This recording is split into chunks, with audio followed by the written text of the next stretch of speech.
هەر لە ئەمریکا باڵوێزی ئەمریکا لە نەتەوە یەکگرتووەکان باس لەوە دەکا کە بەرپرسانی ئێران پێداگرن لەسەر وەرگرتنی پارەی نەختێنە و ڕژیم تەنیا لە حاڵێکدا مل دەدا کە ڕوبڕووی فشاری ئابووری جدی ببێتەوە. ئەم لێدوانانە لە کاتێکدایە کە سیاسەتی فشار ئابووریەکانی واشنگتۆن دژی تاران بڕیارە تا دەکرێت چڕتر ببنەوە. پەیامنێرمان لە وەزارەتی دەرەوەی ئەمریکا سۆران خاتری لەگەڵمانە. سۆران، مایک واڵز لە لێدوانەکانی ئەم دواییدا بەڕاستی چی وتووە؟ قسەکانی هەڵگری چی پەیامێکن؟ بەڵێ بەفرە مایک واڵز کە دەکاتە باڵوێزی ئەمریکا لە نەتەوە یەکگرتووەکان شەوی یەکشەممە وتوێژێکی کرد لەگەڵ کاناڵی فاکس نیوز و لەوێدا باسی لەوەی کرد کە ئەو گوشارە ئابووریانەی لەسەر حکوومەتی ئێرانە کە بە هەڵمەتی تووڕەیی دەناسرێ، دەڵێ ئەم گوشارە ئابووریانە بە ئابووری کۆماری ئیسلامی وێران کردووە و ئەو وتی کە حکوومەتی ئێران لەوانەیە بەرگری بردومانەکان بگرنیانە کاری بەرگری کردەوەی سەربازی بگرێ، بەڵام بەرگری ئەو گوشارە ئابووریانە ناگرێت. با بەشێک لە قسەکانی گومان لە بەشێک لە قسەکانی مایک واڵز بێت. Led by Secretary Scott Bessent is ئێرانیەکان لە ئێستادا زیاتر لەوەی لە وەزیری جەنگ بترسن لە وەزیری گەنجینەکان دەترسن. کاتێک ئەوان دێنە سەر مێزی دانوستاندن تەنیا باسی پارەی کاش دەکەن، چونکە بەرگەی بردومانەکان دەگرن. ئەوان گوێ بە سوپای خۆیان نادەن، هیچ بایەخێک بۆ سەربازەکانیان یان بۆ گەلەکەیان دانانێن. بەڵام نیگەرانی چین نیگەرانی ئەوەن کە بەهای دراوی نیشتیمانیان بە توندی لە دابەزیندایە و هەڵاوسان گەشتوتە بەرزترین ئاسی خۆی لە ماوەی 80 ساڵی ڕابردوودا. مایک واڵز ئەوەشی وت کە کۆماری ئیسلامی ڕژیمێکی گەندەڵ و دەمارگیری ئاینیە کە بۆ چەندین دەیە ئێرانی وێران کردو تەنیا بە دوای پارەوەیە. بەوتەی مایک واڵز ئەوەی سەرۆکی ئەمریکا دەیڵێت ئەوەیە کە گەماڕۆی دەریایی سزاکان و بە شێوەیەکی عام گوشاری ئابووری هەمان ئەو شتە دەبن کە لە کۆتاییدا حکوومەت بەرپرسانی حکوومەتی ئێران ناچار دەکەن خۆیان بەدەستەوە بدەن. دۆناڵد ترامپ سەرۆکی ئەمریکا لە ڕێبەندانی 1403 و کەمتر لە 3 هەفتە دوای دەستپێکردنی خولی دووهەمی سەرۆکایەتیەکەی سیاسەتی گوشاری زۆرینەی لەسەر کۆماری ئیسلامی دەست پێ کردەوە. لە ئەو کاتەوە چەندین سزاوینەیە بەسەر حکوومەتی ئێران و لایەنەکانی پەیوەندیدار بە حکوومەتی ئێرانەوە سەپێنراوە. پاش ئۆپراسیۆنی سەربازی دژ بە حکوومەتی ئێران لە 9 ڕەشەمەی پار و هێرشەکانی سوپای پاسداران بۆ سەر کەشتیەکان ئەو کەشتیانەی کە لە تەنگەی هورموز سێپەر دەبن، سیاسەتی ئەمریکا لە سزا بۆ گەماڕۆی دەریایی حکوومەتی ئێران گۆڕدرا. لە 24 خاکە لێوە یەکەم خولی گەماڕۆی دەریایی حکوومەتی ئێران دەستی پێکرد بۆ ماوەی 2 مانگ بەردەوام بووە.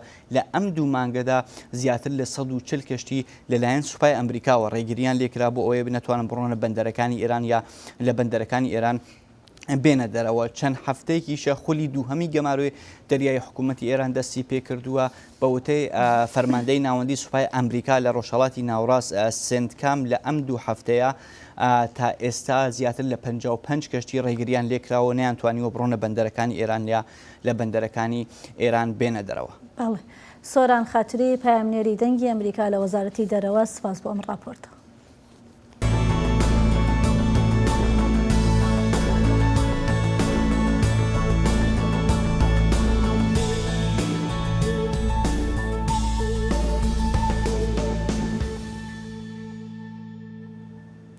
سێناتۆری کۆماری ئەمریکا تێد کروز داوای پشتیوانی چەکداری لە ئۆپۆزیسیۆنی کۆماری ئیسلامی ئێران دەکات و دەڵێ کورد دەتوانێت بەشێک بێت لە استراتیژیەکی ئەمریکا بۆ ڕووبەڕووبوونەوە و ڕووخانی ڕژیمی تاران. کروز هەروەها ئاشکرای کردووە کە لە سەرەتای ئەمساڵدا گفتوگۆ لە واشنگتۆن بۆ پڕچەکردنی نایێرانی کۆماری ئیسلامی بە تایبەت کورد کراوە، بەڵام بەهۆی دژایەتی تورکیا و پلانە وەستێنراوە. وردەکاری زیاتر لەم ڕاپۆرتەی فاتمە سەندیدا دەبینین. arming the Kurds who have been a very loyal American ally in multiple conflicts. گوتنین ویدۆماهیەیە تاد کروز سەناتۆری کۆماریە ویلایەتە تەکساس بە مەجدی پشتگیریە گۆهارتنە ڕژیمە ئیرانی دەکەن. دە هەفپەیڤینێکێدا لە هەفتی وێمەهێوی گوت گو ئارمانجا هەری فەر دەوێت هەڵوەشاندن یانجی ڕاکردنا ڕژیمە هەیە ئیرانی بە. دەربارەی کوردان کروز پشتگیریە وێ پێشنیازی کرد گو لە مەها سێیا ئیساڵ هاتبوو ئۆرتێ ئەوژی بکارئانینا هێزên کوردên li nava Îranê di gel komendiyên opozîsyon wekî hêzeka givaşê li ser Tehranê. Di hevpeyvînekê da li adara îsal wî li ser mijara biçekkirina dijberan û rola Kurdan بۆ نەهێلانا ڕێژیما ئیرانێدا کربی. ئەڤ مژار دەمەکێ دەهات کە ڕێڤەبەریا ترامپ بە کۆمێن کوردên li ئیران û Iraqê re têkeliyên xwe zêdetir kiribîn. Trump aşkerayî piştgiriya ehtimala êrişa hêzên Kurdî li hindira Îranê nîşan da û raportan jî ragihandin ku Washington dikare piştgiriya esmanî bide dewan. ئەگەر بەڕێز کرۆز دەیەوێت کورد پرچەک بکرێ دەبێ گەرانتی نێودەوڵەتیش هەبێ بەوەی کە ئەو ڕژێمە یا ئەوەیە دەڕوخێ یا ئەوەیە کاری تۆڵە سندنەوە لە بەرامبەر کورد ناکە یانیش ئەوەیە ببێت بە هاوبەشیەکی ڕاستەقینە بەر لەوەی ئەو ڕژێمە بڕوخێ واقعک لە ڕۆژهەڵاتی کوردستان لە کوردستانی ئێران دروست ببێ. هەڵوێستا گشتیا کروز ئەوە ku danûstandin bi rejîma Îranê re yan dayîna harîkariya diravî yan rakirina abloqa û cizayan ji bo Tehranê tiştekî şaş û xelet e. Wî gelek caran li dijî planên ku dikarin dirav û derfetên giring bidine rejîma Îranê axiftiye. Pisyara herî giring ku bersiv lê hewce ye gelo ev çendeyê bibe stratejiyekî bikêr bo opozisyonê Îranê vêca çi Kurd yan komên dîtir.